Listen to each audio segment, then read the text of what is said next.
said he lied. They said he schemed. They said he staged a fraud so cruel, so cold-blooded, it would stain his name forever. It was whispered in smoky gossip columns. It was passed between journalists looking for a headline. It was repeated by people who had never even met him. And before long, the story took on a life of its own. But there was only one problem. It wasn't true. This is the story of the insurance scam rumor, the darkest, nastiest falsehood ever attached to Barry Gibb's name. A lie so toxic that even in the middle of real human tragedy, it refused to die. And the question remains, why did the world want to believe it? If you love uncovering the hidden, often painful truths behind the legends of music, make sure you're subscribed to RetroWaves, because here, we don't just tell stories, we bring back the voices that the world thought it had silenced. Barry Gibb's entire life has been lived in the spotlight. From the moment the Bee Gees started singing in Australia as teenagers, cameras were trained on them. Reporters chronicled their every step. The world watched as they soared to global stardom in the 1970s. But with that fame came something else, scrutiny. And with scrutiny came whispers. Some of those whispers were harmless. Speculation about Barry's personal life, curiosity about the Bee Gees' sudden transformation from ballad writers to disco kings. Those were the normal rumors of celebrity. But the insurance scam rumor was different. It didn't just question his art. It didn't just mock his popularity. It questioned his integrity, his very humanity. The claim was that Barry, in the aftermath of a painful family tragedy, had manipulated the circumstances in order to cash in on insurance money. In other words, that he had staged grief for profit. It was the kind of story tailor-made for tabloids. Money, fame, betrayal, and the suggestion of a hidden crime. But unlike most scandals of the time, there was not a single shred of proof. No police report, no court filing, no investigative journalism. It was a ghost of a rumor, whispered, repeated, and then hardened into something that looked like truth. And that is what made it so dangerous. To understand how this lie began, we need to step back to the late 1970s and early 1980s, a volatile time for the Bee Gees. On one hand, they were at the peak of their fame. The Saturday Night Fever soundtrack had sold over 40 million copies, changing the course of pop culture. Barry's falsetto had become one of the most recognizable voices in the world, and the brothers were household names on every continent. But fame can be fragile. As quickly as disco had risen, it fell. By 1979, the Bee Gees became the faces of everything people hated about the genre. Their photos were burned at the infamous Disco Demolition Night in Chicago. Radio stations banned them from playlists. Critics dismissed their artistry. For a family that had worked tirelessly for decades, the rejection cut deep. And it was in that climate, when the Bee Gees were no longer heroes but villains, that the rumor found its opening. No one can say with certainty who started it. Some trace it back to a gossip columnist who, desperate for attention, fabricated a story about Barry's personal finances. Others believe it began with business rivals, people jealous of the Bee Gees' wealth and success, eager to tarnish their names further. But the truth is, the rumor had no clear source. It simply appeared like smoke, drifting into the conversation at the worst possible time. And once it appeared, it spread. What gave the rumor its oxygen was the media landscape of the time. The early 1980s were the golden age of the tabloid press. Newspapers competed for shocking headlines. Television talk shows thrived on sensationalism. Paparazzi stalked celebrities, desperate for the one shot that could sell 1,000 papers. Barry Gibb, as the frontman of the Bee Gees, was prime material. To the editors of the tabloids, he represented everything they needed: fame, wealth, drama, and a name that sold copies. And when the Bee Gees became unpopular, attacking them became not just safe but profitable. The rumor of insurance fraud was irresistible. It combined tragedy with scandal. It suggested a hidden darkness beneath the polished image of Barry's public life. And most importantly, it was vague, which meant it could never truly be disproven. No lawsuit was filed because there was no clear target. No official investigation took place because there was no crime. The rumor floated in the air, unchallenged, repeated in headlines, then echoed in fan circles. For Barry, it must have felt like fighting a shadow. There was nothing to grab onto, nothing to confront, only whispers. The cruelest part of the rumor was that it arrived in the middle of real grief. The Gibb family had been through loss and hardship. They had endured the struggles of fame, the battles with addiction in their circle, and the devastating deaths that touched their family over the years. For Barry, each loss was personal, heavy, and real. And yet, instead of sympathy, the world gave him suspicion. The rumor of insurance fraud thrived because it seemed to fit the narrative that had already been created for the Bee Gees. The brothers had gone from beloved to despised. They were mocked as out of touch, desperate, clinging to fame. So when the story surfaced that Barry had manipulated tragedy for money, people believed it, not because it was plausible, but because it confirmed what they already wanted to believe about him. This is how rumors work. They don't survive because they are true. They survive because they reinforce the story the public already holds. And in the early 1980s, the story people wanted was simple. The Bee Gees had fallen from grace, and maybe they had deserved it. But for Barry, this wasn't a story.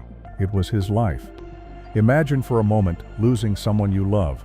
Imagine facing nights of grief, mornings of emptiness, days that feel unbearable. And then imagine opening a paper and reading that your pain is fake, that you are a liar, that you orchestrated the tragedy in order to profit. That was the reality Barry lived in. He never directly addressed the rumor in detail because to do so would have been to dignify it. But those who knew him said it cut deep. His focus turned inward. He leaned harder on his wife Linda, on his children, and on the sanctuary of music. To the public, Barry remained polished and calm, but behind closed doors, he carried the weight of a lie that he could never fully erase. It's impossible to separate the rumor from the wider disco backlash. By 1980, the Bee Gees were caricatures. The same falsettos that had once electrified dance floors were now mocked on late-night television. Their style, the open shirts, the gold chains, the glamour, was seen as outdated and even ridiculous. In that environment, every story about them was received with cynicism. A new song? Probably a flop. A new project? Probably desperation. A personal tragedy? Probably fake. This is what made the insurance scam story so sticky. It didn't need to be true. It just needed to feel like the kind of thing that people assumed could be true about the Bee Gees at that point in time. And once a story like that takes root, it's almost impossible to kill. Even after the tabloids moved on, the rumor never really disappeared. It lingered in conversations, resurfaced in fan debates, and occasionally popped up in obscure corners of the internet decades later. That's the cruel thing about lies. Once they're told, they echo forever. Barry knew this. He had no way to stop it. He could only live with it, and so he did what he had always done. He poured himself into music. He wrote songs that touched millions, collaborated with artists across generations, and proved his worth again and again, no matter what the headlines said. But the sting of that falsehood never fully faded, because how could it? To be accused of staging grief for money is not just to be misunderstood, it is to be dehumanized. And for Barry, it was a wound that words alone could not heal. At its darkest, the insurance scam rumor suggested that Barry Gibb, the eldest brother of one of music's most successful families, had found a way to profit from tragedy. It implied that when grief struck, he didn't cry. He calculated. It painted a picture of Barry as cold, detached, and manipulative, someone who used sorrow as a business strategy. It wasn't true, not even close, but that didn't stop it from being repeated. And the timing of the rumor made it especially cruel. The late 70s and early 80s were some of the most painful years for the Gibb family. Andy Gibb, their beloved youngest brother, was falling apart before their eyes. His battles with addiction, depression, and declining health were no secret. They played out in public, in the tabloids, and in interviews that showed a once bright star dimming too soon. Morris was struggling with alcohol, often fighting to maintain balance both on stage and off. Robin, brilliant and sensitive, was locked in cycles of creative intensity and emotional turmoil. And Barry, the eldest, the anchor, carried the weight of it all. He wasn't just the leader of the Bee Gees, he was the protector of his family. He had to hold together the band, the business, and the family unit. He had to smile on stage while his world was cracking backstage. And into that storm came the rumor that he had staged or manipulated an insurance claim connected to family tragedy. To accuse someone of exploiting death for money is not just an insult. It's dehumanizing. It says, your grief is fake, your pain is theater, you are less than human.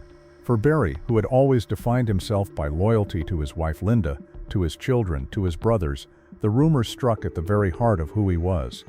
The insurance scam didn't spread in a vacuum. It fed on a network of other rumors, all equally unproven, that circled Barry during this era. Rumor number 1. Barry was secretly broke. Some tabloids whispered that the Bee Gees' fortune had evaporated, that their lavish homes, cars, and private jets had left them in financial ruin. This was false. Even after the disco backlash, their royalties and publishing rights made them enormously wealthy. But readers loved the fallen millionaire narrative, so the rumor thrived. Rumor number 2. Barry manipulated his brothers financially. Gossip columns suggested Robin and Morris resented Barry's control of the band's finances, that he kept them in the dark while ensuring he got the biggest slice of the pie. There were tensions, yes, as in any family band, but never proof of fraud or betrayal. Yet this rumor made the insurance story sound more believable. Rumor number 3. Barry was addicted to money and control. Another false claim, that Barry hoarded songwriting credits, insurance padding his name on hits he hadn't fully written. Anyone who has studied the Bee Gees' process knows Barry's creative fingerprints were everywhere. But to outsiders, the narrative of greed made the insurance rumor feel plausible. Rumor number 4. Barry was cold toward Andy. Perhaps the cruelest whisper of all. Some suggested Barry didn't do enough to help Andy, or worse, that he had distanced himself in Andy's final years to protect the Bee Gees' image. Nothing could be further from the truth. Barry fought desperately to help Andy, but addiction and depression are battles no sibling can win alone. Yet these whispers painted him as uncaring, which added fuel to the insurance scam fire. None of these rumors were ever proven. They were speculation, gossip, but together they built an image of Barry as calculating, greedy, and manipulative. And once that image took hold, the insurance scam story seemed to fit. What made the lie so brutal was how it twisted real suffering. The Gibb family's tragedies weren't staged. Andy's decline was devastatingly real. The brothers' struggles with addiction, grief, and burnout were painfully human. These were not headlines, they were heartbreaks. Barry wasn't a schemer profiting from it. He was a brother watching his family fall apart. He was a man who once said, "If one of us goes, we all go." And yet the rumor turned that love into suspicion. It told the public, don't believe his tears, don't believe his grief. It's all part of the plan. Imagine mourning your brother while strangers whisper that you benefited from his death. Imagine holding your family together while tabloids suggest you engineered the tragedy. That was Barry's reality. Why did the rumor stick? Because the media of the time thrived on scandal. In the early 1980s, tabloids ruled. Stories didn't need to be proven, they just needed to be sensational. And nothing was more sensational than the fall of the Bee Gees. Only a few years earlier, they had ruled the world. Their faces were on posters, their voices on every radio, their music defining an entire cultural era. But by 1979, the backlash was vicious. Disco was branded a joke. Bee Gees records were burned. Their falsetto harmonies became late-night comedy fodder. To the media, they weren't icons anymore. They were villains, and villains make perfect subjects for scandal. So when the insurance scam rumor surfaced, tabloids didn't ask if it was true. They asked how quickly they could print it, because it was the perfect headline. Disco King profits from tragedy. It didn't matter that there was no evidence. It didn't matter that Barry had never been charged, investigated, or even seriously questioned. The story felt true to readers conditioned to see the Bee Gees as greedy, fading, and desperate. And so the machine rolled on. Every whisper was printed, every exaggeration became fact, and Barry Gibb, a man in grief, was forced to watch his pain turned into profit, not his own, but the tabloids. What made the rumor especially hard to kill was how it lived on in fan circles. Fan magazines reprinted it, letters to editors asked about it. Whisper networks carried it from living rooms to record shops. By the time the internet arrived in the 1990s, the rumor was still circulating, now in chat rooms, forums, and later, obscure message boards. Always vague, always unproven, always prefaced with, "I heard that Barry," and that's how lies survive. They don't need documentation, they only need repetition. For Barry, that meant that even decades later, he was still shadowed by whispers of something he had never done. Barry never launched press conferences to denounce the rumor. He never gave explosive interviews calling out the tabloids. He never sued magazines that hinted at the scam. Why? Because Barry understood something essential. When you feed a rumor, it grows. To address it would have been to give it oxygen.